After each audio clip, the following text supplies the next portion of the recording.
Ini ada beberapa agenda yang akan kita laksanakan ya. Yang pertama tadi sudah saya jelaskan ada penyelarasan visi misi dan tujuan sekolah. Nanti kita akan membagi kerja ya karena kita satu hari ini harus tuntas. Yang kedua ada sosialisasi KKA, coding dan AI ya, kecerdasan artificial intelligence ya. Juga laksanakan di untuk kelas 7 ini adalah kokurikuler pengganti P5. Nah itu nanti tetap ada kolaborasi antara guru-guru ya, mungkin meskipun mungkin masih terbatas ya. Nanti jangan lupa ya.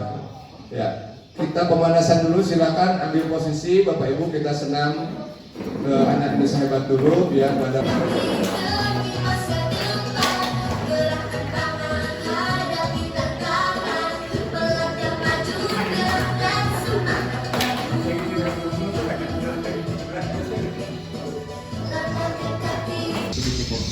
jadi anak yang termotivasi tadi, kreatif ya, religius dan terakhirnya itu mau digiring ke situ lewat apa?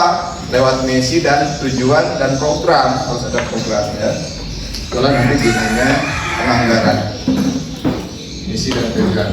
Baik ya, ini kira-kira seperti ini gambaran pendeknya. Mengapa penting penyelarasan visi misi dan tujuan satuan pendidikan?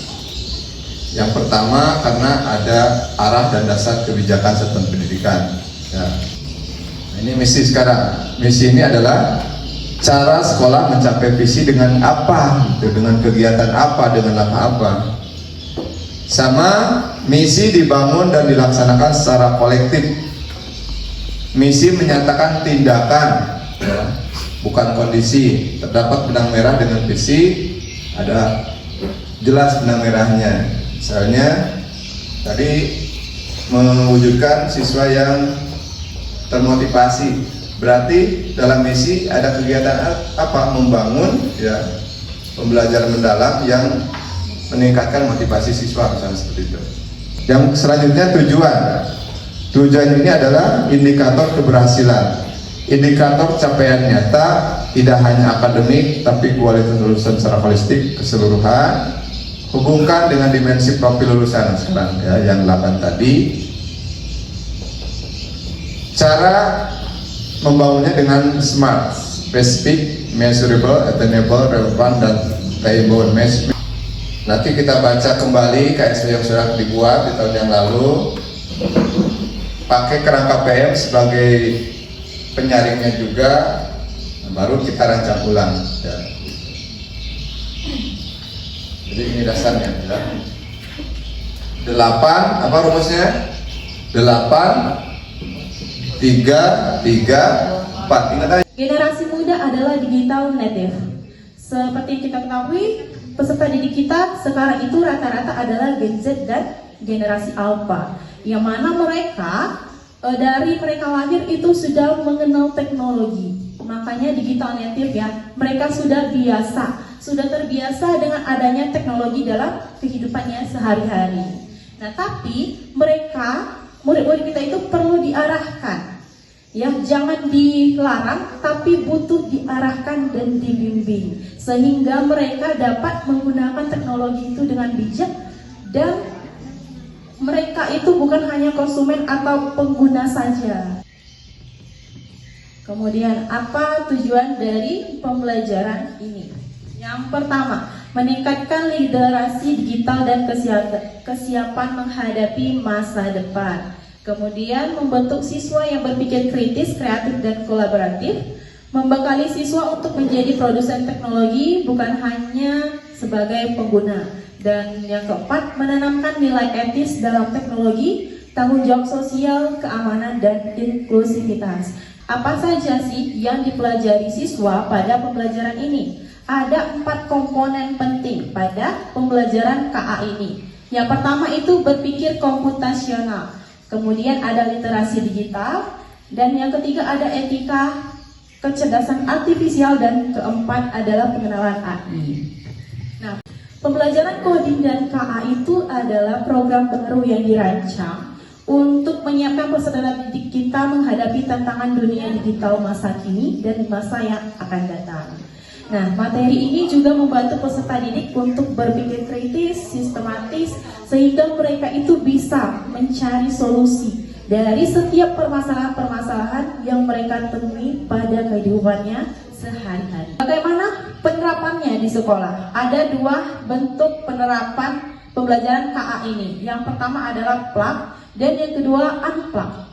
Kalau plug itu kegiatannya berbasis komputer. Contohnya di sini aplikasi Scratch. Kemudian yang kedua unplug. Kalau unplug kegiatan pembelajarannya tidak menggunakan komputer. Contohnya LKPD-nya seperti ini. Nanti ada rute tertentu. Tentukan rute kelinci ini agar dia sampai mengambil wortelnya. Nah, kemudian di atasnya ada perintah-perintah seperti ini. Nah, anak disuruh nanti bagaimana menyusun kode-kode yang ada di kotak atas agar kelinci ini dapat menuju ke wortelnya tanpa mengalami hambatan. Saya belajar huruf kaganga dulu. Huruf kaganga itu seperti itu kan K kita membaca ya. Nah sekarang bukan K lagi tapi ke. Iya, ke. Jadi untuk membuat ke AK, K itu ada tanda di bawahnya, ya. Jadi itu. Pulo ateku putih magahko. Didi igei sinjolaput ukukan lek ko bila lo dete. Teminganu ukusuang. Melanjutkan materi yang akan saya sampaikan adalah tentang guru wali. Namun sebelum itu kita pegangan dulu otot-ototnya. Mungkin sudah pegal duduk, silakan berdiri. Dor. Boom. Boom. Jadi sebelum pembagian guru wali anak-anaknya, ini saya sampaikan juga dulu tugas guru wali. Apa saja tugas guru wali? Yang pertama itu melakukan pendampingan personal terhadap murid dari aspek akademiknya, karakternya, dan kompetensi sosial emosional. Kemudian menyusun rencana dan laporan perkembangan murid secara berkala. Nanti pun juga ada jurnalnya yang harus kita buat sebagai guru wali per anak tadi yang 12 orang tadi. Kemudian membimbing murid dalam kegiatan kokurikuler dan ekstrakurikuler. Berkoordinasi dengan guru mata pelajaran, guru BK dan wali kelas formal untuk mendukung perkembangan murid. Membangun komunikasi aktif dengan orang tua atau wali murid menjadi penghubung utama antara murid, orang tua, dan pihak sekolah.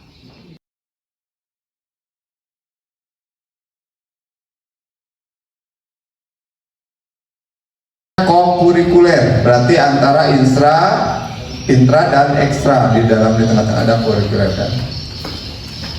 Apa itu kokurikuler? Adalah merupakan kegiatan pembelajaran yang dilaksanakan untuk penguatan, pendalaman, dan atau pengayaan kegiatan intrakurikuler. Berarti adalah pendalaman materi ya bagi guru mapel.